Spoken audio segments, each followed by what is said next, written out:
오늘 우리에게 주시는 하나님 말씀 보겠습니다. 신약 성경 마태복음 11장 28절로 30절, 신약 성경 18페이지입니다. 18페이지. 앞에 스크린에도 있습니다. 교독하도록 하겠습니다. 수고하고 무거운 짐진 자들아 다 내게로 오라. 내가 너희를 쉬게 하리라. 나는 마음이 온유하고 겸손하니 나의 멍에를 메고 내게 배우라. 그리하면 너희 마음이 쉼을 얻으리니 이는 내 멍에는 쉽고 내 짐은 가벼움이라 하시니라. 아멘. 아멘.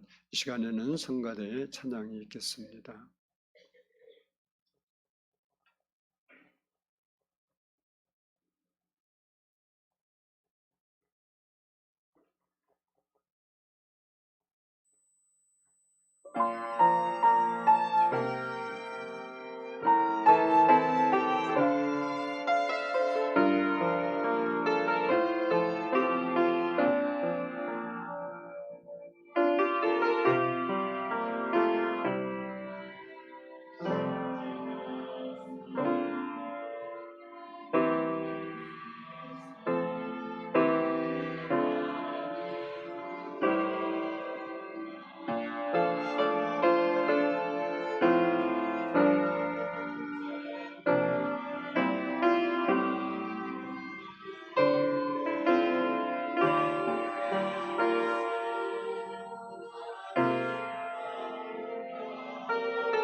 기도드리겠습니다. 사랑의 아버지 하나님 감사합니다.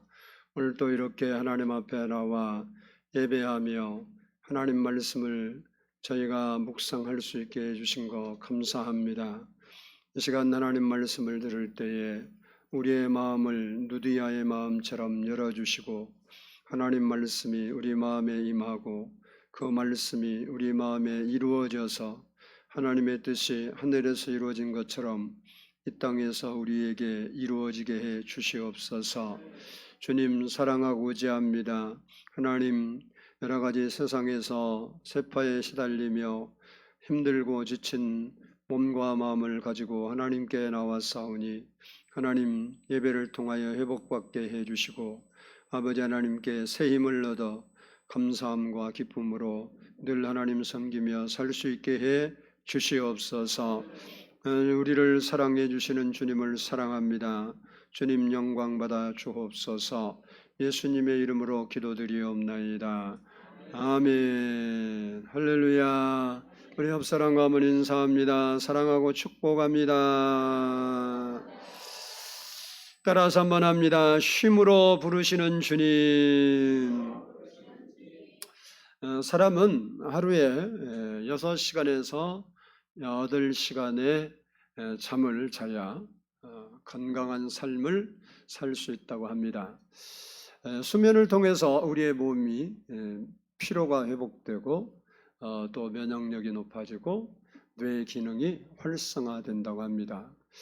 그리고 수면은 우리의 기억력, 집중력, 판단력 등을 향상시키는 그런 효과가 있다고 합니다.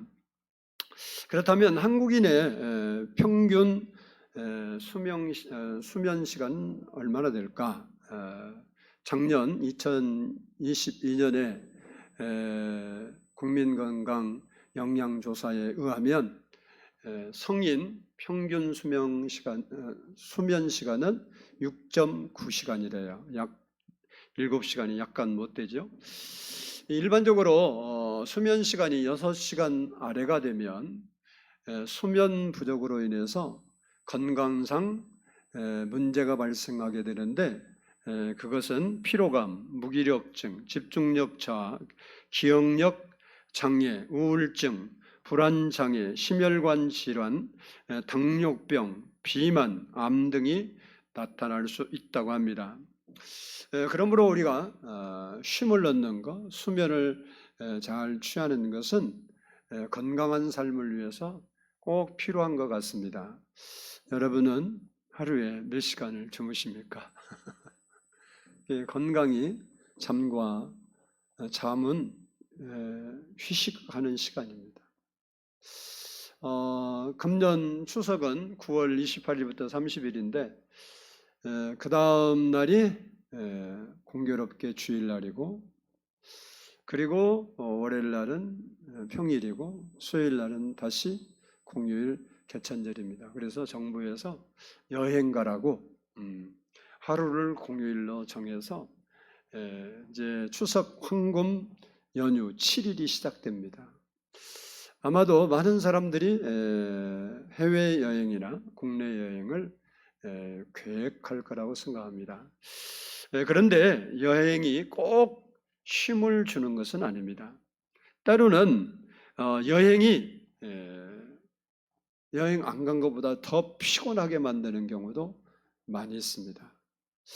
그런데 재미있는 사실은요, 한국 사람들은 휴가 때는 여행을 반드시 가야 하는 것으로 생각하고 있다고 그럽니다. 여러분도 그렇습니까? 휴가 때가 되면 휴일이 되면 어디 밖으로 피크닉을 가든지 멀리 가든지 가야 된다 이런 생각을 가지고 있어요, 없어요? 있대요. 나는 잘 모르는데 국민일보에 오래전에 실린 기사가 이런 기사가 실렸습니다. 서양인들이 가장 의아해하는 것은 한국 사람들은 휴가 때면 꼭 어디를 가야 한다고 생각하는 점이다. 그래서 토요일이나 공휴일, 휴가철에 일제히 쏟아져 나와 어디를 가지만 사람들로 가득한 곳은 휴식이 아니라 노동의 연장이라며 고개를 절레절레 흔든다. 휴가를 즐기는 방법도 모두 똑같은 게 도무지 이해할 수 없다면서 그런 식으로 지내고 나면 오히려 피곤하지 않느냐고 묻는다라는 기사예요. 이게 외국인들이 우리나라 사람 보면 참 이상하다는 거예요. 왜? 뭐 휴가면 무조건 놀러 가야 되고, 또 가는데도 어디요? 가는데 사람 모인데 바글바글 오히려 거기 갔다 오면 피곤하지 않느냐 이렇게 질문을 하고 있습니다. 참된 쉼은 여행이나 놀러 다닌다고 해서 꼭 주어지는 것은 아닙니다. 참된 쉼을 얻으려면 쉼을 방해하는 요소들을 제거하고 쉴 때 진정한 쉼이 이루어지는 겁니다. 그래서 전도서 2장 23절을 보면 일평생에 근심하며 수고하는 것이 슬픔뿐이라 그의 마음이 밤에도 쉬지 못하나니 이것도 헛되도다 라고 했습니다. 여러분이 근심 걱정이 가득해서 뭐 어디 놀러 가 있다고 해서 그것이 잊어지겠어요? 그러면 거기에 가서도 마음은 앞에는 아주 멋있는 장면이 펼쳐지는데 마음은 죽을 상이니 그 휴가가 무슨 쉼이 되고 평안이 되고 휴식이 되겠습니까? 아니다 그런 겁니다. 우리가 진정한 쉼과 참된 쉼을 얻으려면 그러면 어떻게 해야 하는가 이 부분을 오늘 살펴보면서 여러분도 주님이 주시는 쉼을 얻어 살 수 있는 그런 성도들이 될 수 있기를 축복합니다. 첫 번째는 한번 따라서 합시다. 부르시는 예수님께로 나와야 한다. 우리 본문 28절을 한번 보겠습니다. 28절 같이 읽습니다. 시작. 수고하고 무거운 짐진 자들아 다 내게로 오라 내가 너희를 쉬게 하리라. 아멘. 아멘. 예수님께서 여기에 보면 누구를 초청하냐? 첫 번째로 따라서 합니다. 수고하는 자들. 본문에 수고하는 자들이라는 말은 스스로 많은 일을 해서 계속해서 피곤에 지쳐 있는 상태에 있는 사람을 말해요. 즉 육체적으로는 피곤해 곤비에 지쳐 있는 상태고 정서적, 감정적으로는 용기를 잃고 낙담한 상태를 수고한 자다 이렇게 표현합니다. 그러니까 수고한 자는 내가 어떤 일을 많이 해서 뭐 바쁘니까 어쩔 수 없죠. 밤새기도 해야 할 때가 있잖아요. 그것처럼 그렇게 일을 많이 해서 피곤한 상태에 있는 것을 수고한 자다 이렇게 표현을 했습니다. 열왕기상 18장을 보면 엘리야 선지자가 당시 이스라엘은 하나님을 섬기는 나라인데 왕후의 말을 듣고 왕후가 이방 바알과 아세라를 섬기는 그 나라의 공주였는데 결혼을 한 거예요. 그러니까 자고로 여자를 이기는 남자는 있다 없다? 대답이 이상하네. 있다? 없다? 없다. 없어요. 껍데기는 이기고 나중에 보면 다 따라가고 있어. 여러분 안 그래요? 안 그런다고 이렇게 한 거야? 안 그런 사람은 나이가 안 들어서 철이 안 들어서 그런 거예요. 좀 기다리면 돼요. 결국은 남자가 이기는 것 같은데 앞에서 큰 소리 치지만요. 나중에 보면 다 여자가 시킨 대로 따라가고 있어요. 내가 보니까 그러더라고. 요즘은 내가 뭐 설거지는 가끔 하지만 가끔도 어쩌다 해요. 근데 뭐 빨래도 해야지. 옛날엔 빨래 뭐 어떻게 세탁기 돌린지도 모르고 뭐 청소 뭐 한 것도 안 했어요. 완전히 나쁜 남자였는데 요즘은 착한 남자가 됐습니다. 청소기도 돌리지 뭐 다 해. 뭐 빨래도 널지 또 다 개지. 내 거가 돼버렸어. 처음에는 가끔 시키더니 이제는 아예 할 생각조차를 안 해. 아무리 말라 있어도 걷어오지를 않아. 내가 걷어다가 개야 돼. 참 나도 인생 팔자가 참 깝깝한 건 아니에요. 근데 이세벨이 아주 어떻게 구워 삶았는지 이 아방이 홀딱 넘어가서 야 하나님 다 치워. 그리고 바알과 아세라만 섬겨. 그래서 나라가 온통 우상으로 도배를 해버린 거예요. 그때 엘리야 선지자가 왕을 만나서 당신의 선지자 다 모아서 누가 진짜 하나님인가 한번 겨누어 봅시다. 그래서 바알 선지자 450명과 갈면살에서 영적인 싸움을 해서 대승을 거두어요. 하나님 멋지게 승리를 주고 3년 6개월 동안 비가 안 오는 나라에 비를 주는 거예요. 얼마나 기분이 좋았겠어요. 그리고 그 450명을 모두 잡아요. 잡아서 기손시냇가로 끌고 내려가서 전부 처단해 버립니다. 이때 얼마나 기분 좋았겠어요. 그런데 이 소식을 왕궁에 있던 이 이세벨이라는 왕후가 듣고 사신을 보낸 거예요. 누구한테? 엘리야한테. 너 내 선지자 목을 그렇게 잘랐지? 내일 이맘때 내 목을 내가 반드시 자르겠다. 이 말을 듣고 오늘 열왕기상 19장 2절 보면 이렇게 말해요. 이세벨이 사신을 엘리야에게 보내어 이르되 내가 내일 이맘때 때에는 반드시 내 생명을 저 사람들 한 사람의 생명과 같게 하리라. 그렇지 아니하면 신들이 내게 벌 위에 벌을 내림이 마땅하니라 한지라 이랬어요. 이 소식을 듣고 아주 이 엘리야가 낙담을 해서 죽을 힘을 다해서 부엘세바까지 도망가요. 그리고 그 부엘세바에서도 또 광야로 하룻길을 걸어가서 이 광야는 엄청 뜨겁고 힘들어요. 근데 광야에 나무가 없어요. 노뎀나무라는 게 있는데 뭐 제가 가서 확인해 보니까 큰 것은 내 키보다 좀 더 크더라고. 작은 것은 요만밖에 아니에요. 이게 그늘도 없었던 게 좀 큰 데가 있었나 봐. 그 그늘 밑에, 근데 이스라엘은 이 습도가 없어요. 그래서 아무리 해가 쨍쨍 내리쳐도 그늘 밑에만 들어가면 우리나라 내 에어컨 틀은 것보다 더 시원합니다. 하나도 안 더워요. 희한한 나라예요.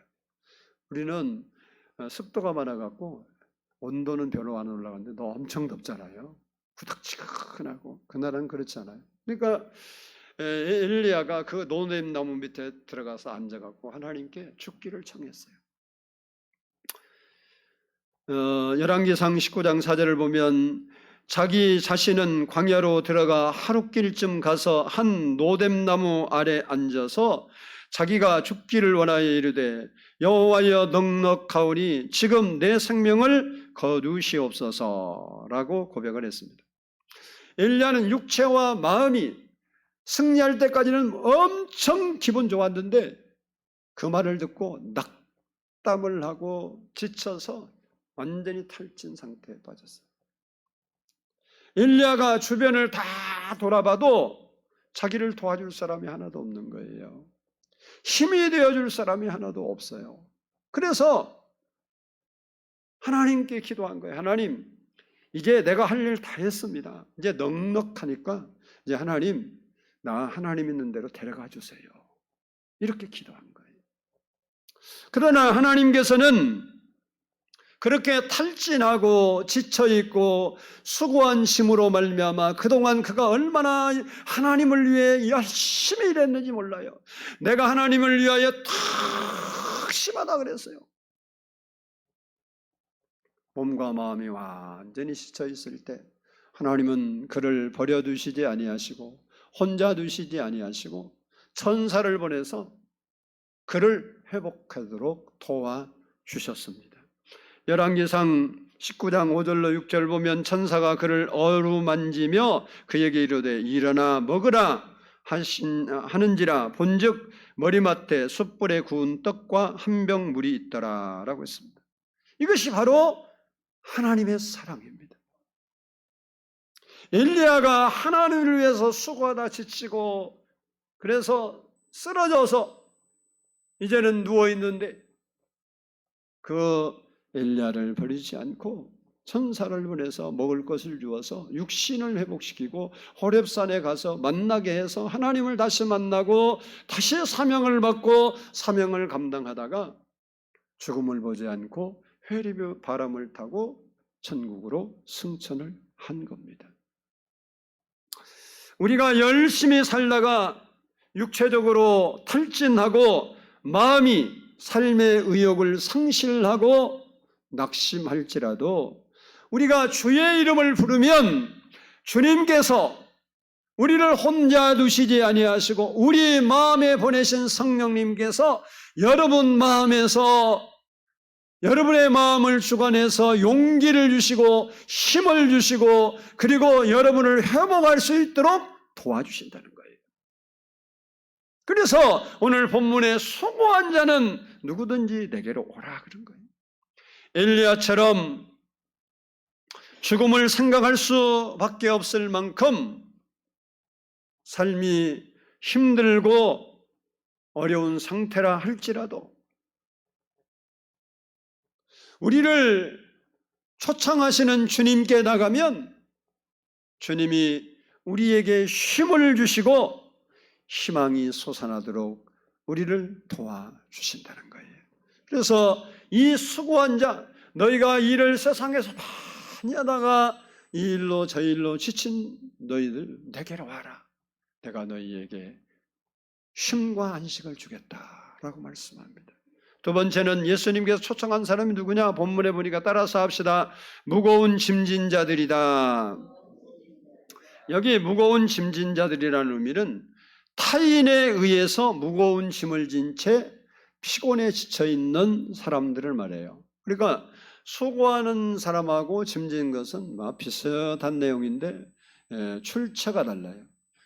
수고한 자는 자기가 자의로 어떤 일을 많이 해서 피곤한 상태고 이 무거운 짐은 다른 사람, 타인이 내게 짐을 져줘서 그 짐 때문에 피곤에 지쳐 있는 그런 상태의 것을 말합니다. 그래서 여기 짐을 졌다는 말은 타의로 환경 때문에 졌다라는 말입니다.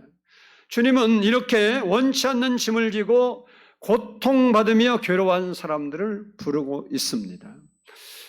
당시 유대인들에게는요, 예수님이 그러잖아요. 천국이 갖고 왔다고 하면서 부르시는데 그 당시 유대인들에게는 이 전통적 율법이 그들에게 가장 무거운 짐이었어요. 율법대로 살아야 하는데 못 사는 거.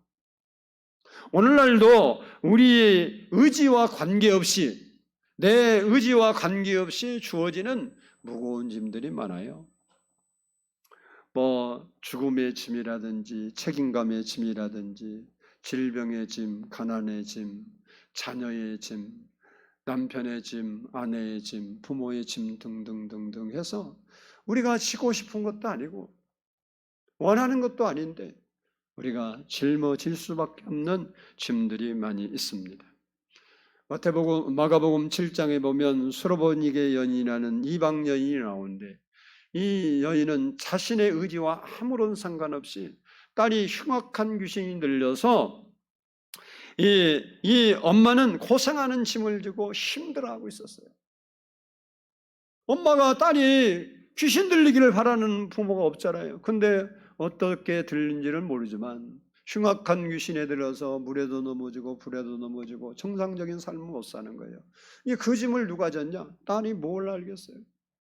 엄마가 그 짐을 지고 그 무거운 짐을 대신 지고 괴로워하고 있는데 힘들어하고 있는데 어느 날 쉼으로 부르시는 주님의 음성을 듣고 어떻게 들었냐? 소문을 통해서 들었어요. 우리는 직접 들어도 하나님께 안 나오는데 이 여인은 예수님께 직접 부르심을 받은 게 아니고 소문을 듣고 주님께 찾아와서 자기의 무거운 짐을 맡겼더니 예수님이 그 짐을 맡아주시고 그 여인의 딸을 고쳐주심으로 참된 쉼을 그에게 주셨던 것입니다.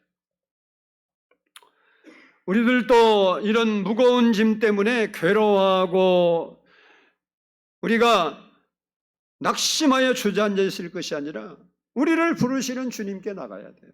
우리에게 수고한 무거운 짐이 있으면 주님께 나가야 돼요. 그리고 주님이 주시는 참된 쉼을 누려야 된다는 거예요. 주님은 지금도 짐을 지고 있는 사람들을 부르십니다. 건강한 사람들에게는 의사가 필요한 것이 아니에요.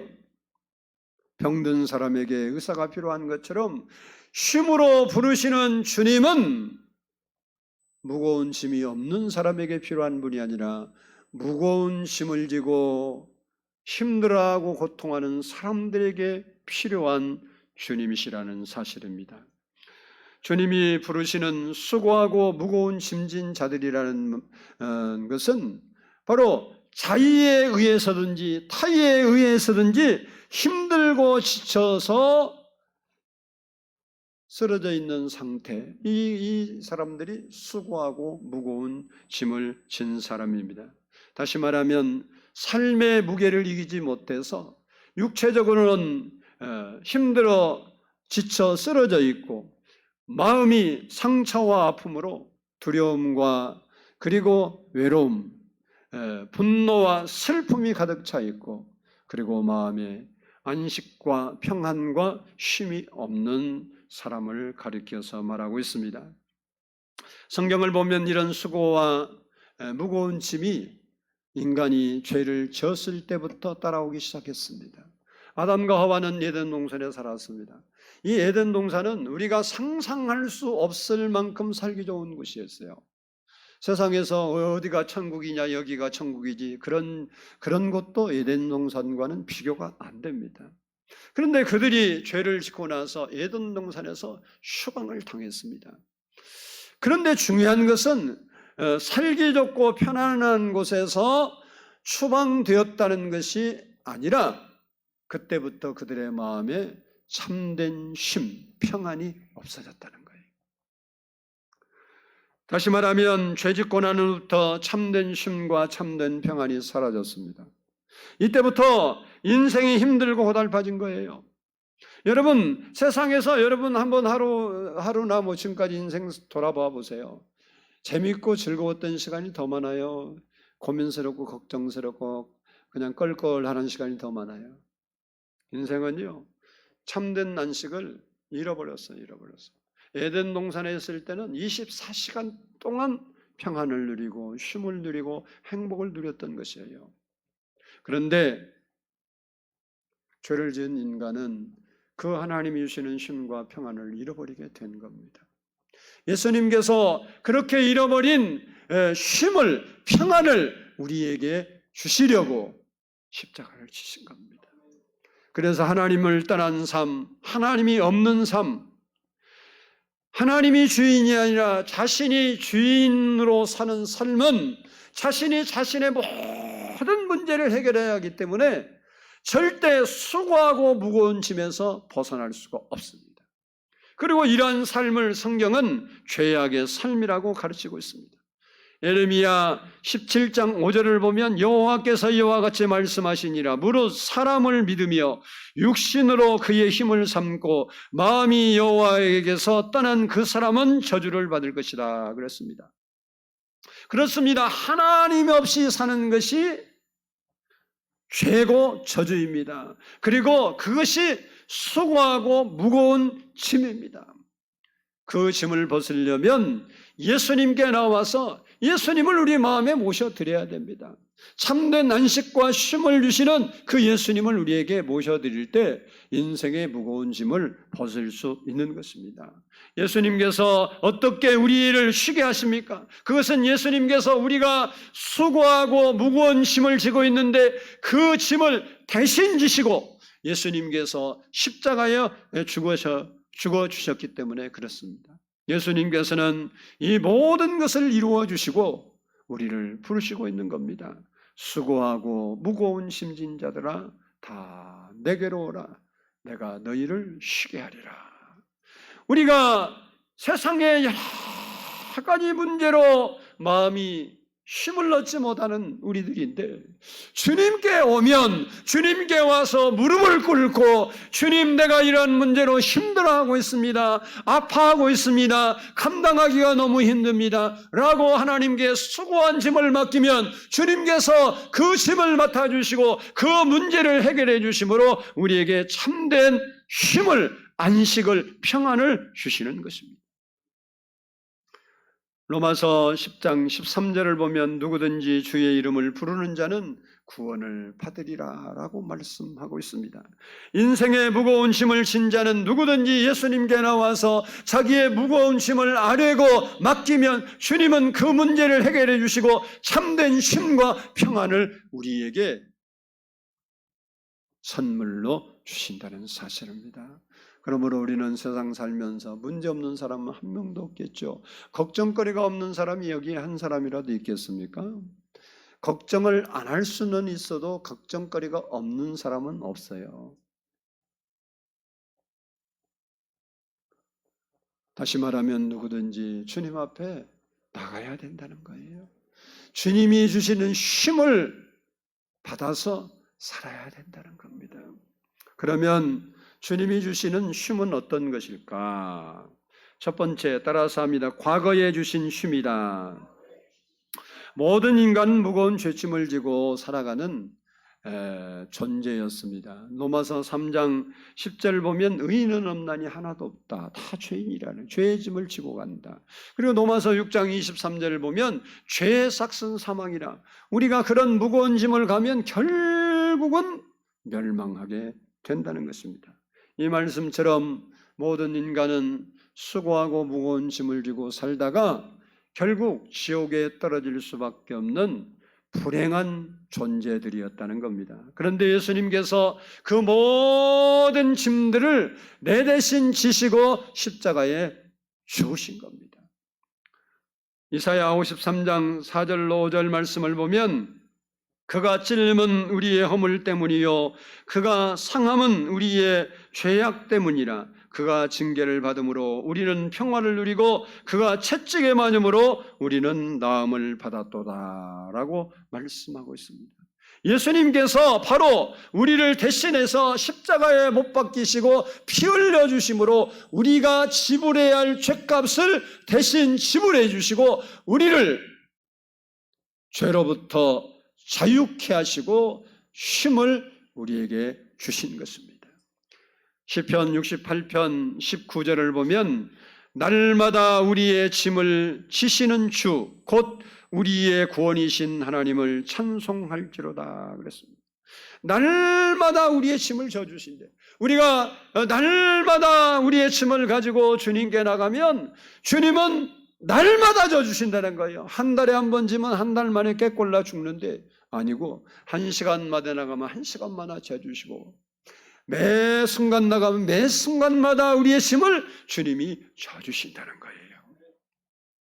우리는 이 말씀처럼 지옥으로부터 멸망으로부터 무거운 짐으로부터 구원해 주시고 쉼을 주신 그 주님께 감사하고 찬양하며 살아가야 될 줄로 믿습니다. 두 번째 우리에게 주시는 쉼은 따라서 합시다. 현재 주시는 쉼. 주님께서는 수고하고 무거운 짐진 자들이 자기를 찾아오면 쉬게 하겠다고 약속해 주셨습니다. 그러나 수고하고 무거운 짐은요, 한 번 있고 없어지는 게 아니에요. 우리가 살아가는 날 동안, 이 땅에 사는 동안 계속해서 생겨요. 마치 산을 등반하다 보면 한 봉우리를 타면 끝난 게 아니잖아요. 저기 강원도 보니까 팔봉이라고 있더라고. 팔봉산. 이름이 팔봉산이에요. 왜 팔봉산이냐 그랬더니 봉우리가 8개야. 그래서 한 번 시작하면 8개 봉우리를 넘어야 그 산을 내려올 수 있어요. 그래서 팔봉이래요. 우리의 인생은요, 팔봉이 아니라 저 금강산은 몇 봉? 12,000봉이라잖아. 그래 우리의 인생은 한 봉우리 넘고 나면 또 한 봉우리가 나타나고 한 봉우리. 그 여러분이 등반하다 보면 위에 올라가면 올라갈 때 엄청 힘든데 내려갈 때 좀 편하잖아요. 근데 또 다시 봉우리가 또 나타나는 거예요. 이처럼 현재 주시는 삶은 우리가 수고하고 무거운 짐이 우리에게 발생할 때마다 하나님께 나가면 그때마다 참된 쉼과 안식을 우리에게 허락해 주신다는 거예요. 중요한 것은 이때 우리에게 주시는 평안과 쉼은 세상이 줄 수 있는 것이 아니에요. 요한복음 14장 27절을 보면 평안을 너희에게 기초노니 곧 나의 평안을 너희에게 주노라. 내가 너희에게 주는 것은 세상이 주는 것과 같이 아니하니라. 너희는 마음에 근심하지도 말고 두려워하지도 말라라고 했습니다. 주님이 주시는 쉼과 평안은 상황에 따라 변하는 것이 아니고 상황을 초월한 겁니다. 세상이 주는 평안이 없냐? 있어요. 근데 세상이 주는 평안은 상황을 초월하지 못해요. 상황에 따라 변해요. 그래서 여러분이 금방까지 행복했다가 어떤 사건이 갑자기 나타나면 그 사건 때문에 행복은 다 사라지고 평안과 쉼은 다 사라지고 근심 걱정에 사로잡히는 것이 세상이 주는 평안입니다. 그러나 주님이 주시는 평안은 환경과 문제와 상황을 초월한 거예요. 그것이 그대로 있음에도 불구하고 하나님께서 우리의 마음과 생각을 지켜주시는데 뭐가 하나님의 평강이에요. 그래서 빌립보서 4장에 보면 너희가 모든 일에 기도와 간구로 하나님께 아뢰면 시각에 뛰어난 하나님의 평강, 하나님의 평강이 너희 마음과 생각을 지키시리라 그런 거예요. 여러분, 사자굴에 들어갈 수밖에 없었던 다니엘이 어인 찍힌 줄 알았고 자기가 그렇게 하면 사자굴에 들어갈 줄 알았어요. 근데 감사했다고 성경에 써놨는데 여러분 같으면 감사가 나오겠어요? 그 환경이 인간적인 표현으로 표현하면요, 감사할 사람 세상에 한 명도 없어요. 저도 못해요. 지금 금방 죽겠는데 감사가 어디서 나와요?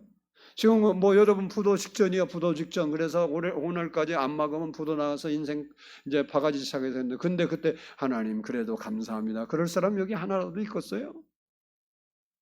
부도 나는 것은 다시 일어날 수 있는데 부도가 아니고 인생의 목숨이 끊어지는 거예요. 근데 감사했더라. 왜 그랬을까요? 바로 하나님이. 그러면 다니엘이 하루에 3번씩 기도하는데 물론 예루살렘 회복을 위해 기도했지만 현실의 문제를 기도하지 않았겠어요? 하나님, 제가 아무 잘못은 없지만 정적들이 나를 죽이려고 함정을 파고 기다리고 있습니다. 내가 사자굴에 던져지게 생겼습니다. 그러면요, 오늘 요 성경 말씀대로 요한복음 읽어주는데 너희는 마음에 근심하지도 말고 두려워하지 말라. 왜? 내가 평안을 주노라. 이 말씀을 다윗에게 다니엘에게 줬다면 다니엘이 어떻게 생각했어요? 그래, 근심하지 말고 두려워하지 말라. 하나님이 책임지겠지. 그 믿음이 그에게 있고 그 평안이 그를 지켜주니까 거기서 감사할 수 있고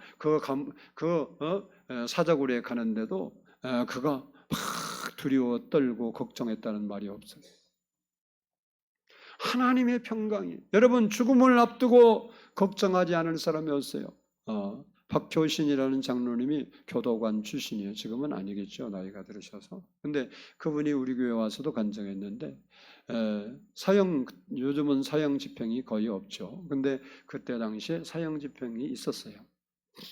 사형장으로 가는 사람은 그렇게 흉악범이고 소리 지르고 난리를 피는데도요, 그날 사형장 이슬로 딱 끌려갈 때 보면 다 안 가려고 막 소리 지르고 막 살려달라고 난리래요. 그런데 그 옥중에서 예수 그리스도를 영접하고 성령을 받고 하늘의 소망을 두고 사는 사람들은요, 그때 걸어가는 자세가 달리대요. 근심 걱정하고 막 못 간다 그런 게 아니고 담담하게 평안한 마음으로 저벅저벅 걸어간다는 거예요. 왜 그랬을까요? 하나님의 평강이, 하나님이 주시는 평안이 그의 마음과 생각을 지배하고 있기 때문에 지금 곧 사형장의 이슬로 사라질 그 위기에 있는데도 두려워하고 걱정하지 않는 거예요. 바로 하나님이 우리에게 현재적으로 주시는 쉼과 평안은 그런 것입니다. 우리가 세상에 문제들이 많지만 그 하나님을 의지하고 우리가 기도하고 살아갈 때 하나님은 우리에게 현재적으로 쉼과 평안을 주셔서 그 문제를 극복하고 이기고 다시 일어설 수 있게 해주시는 거예요. 마지막으로 따라서 합니다. 미래에 주시는 쉼. 주님께 수고하고 무거운 짐을 가지고 가면 과거에 우리의 죄짐에서 건져주시고 힘을 주십니다. 그리고 지금 말씀드린 것처럼 현재 우리의 삶 속에서 하나님께서 참된 쉼과 평안을 지속적으로 우리에게 공급해 주십니다. 그리고 앞으로 장차 있을 영원한 천국의 쉼을 우리에게 주십니다. 천국은 우리가 아는 대로 사망도 이별도 아픔도 슬픔도 없습니다. 더구나 억울한 일도 없을 거고 오해나 스트레스 받을 일도 없습니다. 그 천국은 완전하고도 영원한 쉼과 평안을 우리에게 주시는 곳이에요. 그 평안이 우리를 기다리고 있다는 겁니다. 세상의 모든 것은 잠시 있다 사라지지만 하나님이 주시는 이 평화와 쉼은 영원한 것입니다. 그러므로 우리는 땅의 것만 바라보고 슬퍼하고 낭망하고 눈물을 흘리고 살 게 아니라 하늘을 바라보고 살아야 되는 겁니다. 쉼으로 부르시는 예수님께 수고하고 무거운 짐을 다 가지고 가서 여러분이 하나님 앞에 기도로 아뢰고 문제를 해결받고 하나님이 주시는 쉼과 평안을 얻어서 장차 천국에서 누릴 영원한 쉼을 사모하면서 살아가는 우리 성도들이 다 될 수 있기를 주의 이름으로 축복합니다. 우리의 말씀을 생각하면서 내게 오라 같이 한번 드리고 기도하고 마치도록 하겠습니다.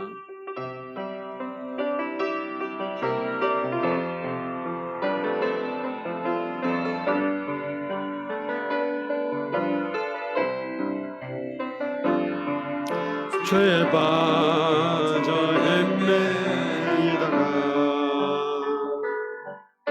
잊어버린 나의 모습을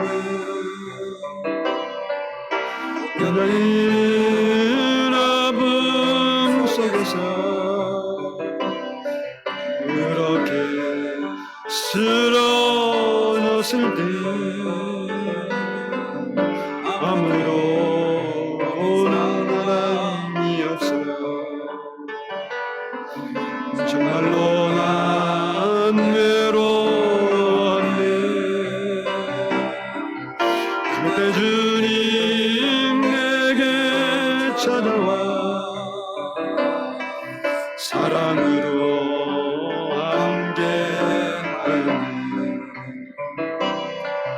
먹는 자여 내게 오라 가난한 자 내게 오라 죄에 빠진 많은 사람들아 모두 다 내 슬픈 자여 내게 오라 외로운 자 내게 오라 삶의 실체 많은 사람들아 모두 다 내게 오라 수많은 사람 중에서 주님이 날 부르실 때에 부르실 때 설레이는 나의 마음은 그렇게 기쁠 수 없네. 이제 날 주님 위하여 내 모든 것 놔두리니 내가 가진 모든 것들을 아낌없이 주께 드리니 병든 자여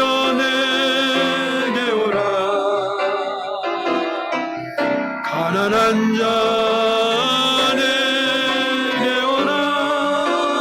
죄에 빠진 사람들아, 사는 사람들아,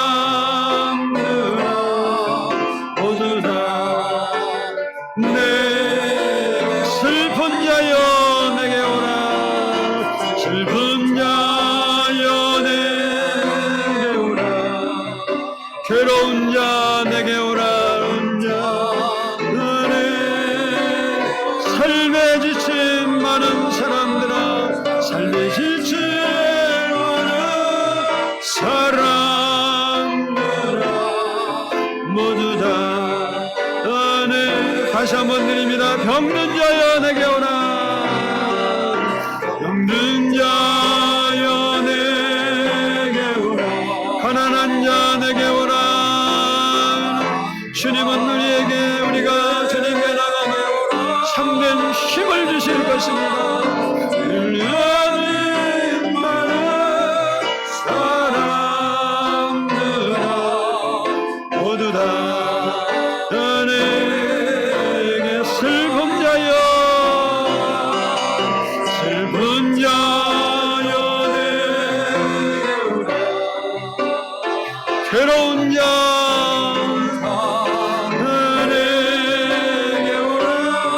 삶에 지친 많은 사람들아, 모두 다 내게 오라. 우리 함께 기도합니다. 사랑의 아버지 하나님,